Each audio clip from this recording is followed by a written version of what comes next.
Hey everyone, and welcome to This Explainer. Today, we're taking a massive leap back in time to explore the foundational chapters of the Indian subcontinent. We're going to trace this absolutely epic transition from some of the ancient world's most advanced grid-planned cities all the way to the profound spiritual philosophies that are literally still shaping millions of lives today.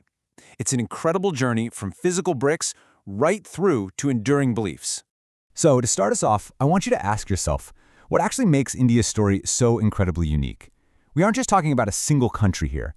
We are looking at a vast living tapestry of human experience that spans thousands of years. From the snow-capped Himalayas down to the tropical shores of the Indian Ocean, this region has nurtured a mind-boggling diversity of languages, faiths, and social systems. It's a story with just extraordinary depth, and to really grasp it, we have to go right back to the very beginning. Act 1. The Physical Marvel. The Indus Valley Civilization, running from roughly 2600 to 1900 BCE. Okay, let's dive into this timeline. Long before the grand empires we usually read about, like the Romans or the Persians, this specific region hosted one of the absolute first great urban societies in the world. We start with the flourishing of the Indus Valley around 2600 BCE, which is eventually followed by its really mysterious decline. Then, there's this massive shift around 1500 BCE with the arrival of the Indo-Aryans, which eventually leads us right into the philosophical transition of the Vedic age by 600 BCE. 1,000. Actually, over 1,000. That is the sheer number of settlements the Indus Valley Civilization spanned across parts of modern-day Pakistan and northwestern India. These weren't just small, scattered camps either. They included massive, highly developed major urban centers like Harappa, Mohenjo-Daro, and Dholavira. And the stuff they built within those settlements? Totally staggering. We're talking about engineering feats that were completely unrivaled in the ancient world. They had streets laid out in precise mathematical grids. Homes were equipped with their own private wells and bathrooms. To put that into perspective, they had indoor plumbing thousands of years before much of the modern world even thought about it. They even designed these vast underground drainage systems alongside massive granaries and public baths. Now, the implications of these physical remains are just fascinating. Archaeologists keep finding this incredible uniformity in the sizes of the bricks used across these distant cities, right alongside remarkably consistent town layouts. And you just don't get that kind of consistency by accident. It strongly points to centralized planning, likely guided by a highly organized ruling elite or some kind of governing council. Act 2. A mysterious decline. The vanishing of an advanced society. So, despite having these robust trade networks that reached all the way to Mesopotamia, and despite all those incredible physical achievements, this massive civilization mysteriously collapsed around 1900 BCE, and it leaves behind this really tantalizing puzzle. Where did their written language go? They definitely had one. There are commercial seals with animal motifs and a distinct script, but it remains completely undeciphered today. Along with a strange lack of monumental palaces or identifiable royal graves, their words just vanished completely. Well, what exactly happened?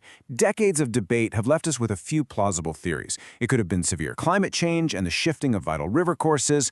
It could have been devastating tectonic activity, or it might be tied to the migration of the Indo-Aryan people, which is a fiercely contested debate among scholars interpreting the genetic and archaeological evidence. But whatever the actual cause was, it left a profound historical vacuum. Act 3. The Spiritual Marvel. The Rise of the Vedic Age. From 1500 to 600 BCE. Right into that vacuum arrived a completely new era. Around 1500 BCE, the early Indo-Aryans settled in the region, and while that previous civilization was defined by what it built with its hands, this new era was really defined by the powerful ideas it built with its mind. They brought with them Sanskrit and an incredibly rich oral tradition, which eventually became the Vedas. Starting with the oldest text, the Rig Veda, these hymns fundamentally shifted the subcontinent's focus, forming the backbone of what would eventually evolve into Hinduism. Over just a few centuries, this thought process evolved dramatically. During the early Vedic period, society was organized mostly around pastoral life. Religion was highly external. It was focused on sacrificial rituals dedicated to natural elements, like Agni, the fire god, and Indra, the sky god. But as we move into the later Vedic period, tribal chiefdoms transitioned into much larger kingdoms, and religion started to shift inward. It became less about external sacrifice and a lot more about deep, internal philosophical reflection, guided by a new set of texts called the Upanishads. Now, During this same time, the social structure was formalized into varnas, or social classes. You had Brahmins as priests, Kshatriyas as warriors, Vaishyas as merchants, and Shudras as laborers. While it began as a way to organize a growing society, it eventually rigidified into much stricter categories, forming the complex caste hierarchy that deeply influenced Indian society for centuries to come. Culturally speaking, the later Vedic period and the Upanishads started introducing heavy, abstract concepts that literally changed world philosophy forever. Take karma, for instance. It shifted spiritual practice away from simply trying to please the gods toward taking ultimate internal responsibility. It's the cosmic principle of cause and effect, tied directly to a person's individual actions. And tied right alongside karma is the concept of dharma. Dharma is your moral law, your personal duty, and the ethical living required of you. The idea was that understanding and following your dharma while managing your karma was the essential path to eventually achieving moksha, which is the ultimate spiritual liberation. These twin concepts really became the absolute center of classical Indian thought. Act 4. The Roots of Hinduism. Synthesizing a diverse civilization. So, the Vedic age didn't just stay stagnant. Its ideas consolidated and synthesized to unite an incredibly diverse subcontinent. The Vedic religion morphed into classical Hinduism, which functioned as this broad, inclusive system. Rather than wiping out local beliefs, it absorbed local deities. It embraced diverse paths to salvation, whether that was through devotion, deep knowledge, or righteous action. It supported a polycentric worldview without demanding a single, rigid way of thinking, all while keeping a really tight continuity with its ancient Vedic roots. Honestly, this synthesis was the ultimate achievement of the era. The ability to continually evolve, to bring in new ideas and diverse peoples, all while holding on to its ancient roots, is exactly what allowed Hinduism to become a living tradition. It's an enduring system of beliefs that has far, far outlasted the physical bricks and mortar of the great civilizations that came before it.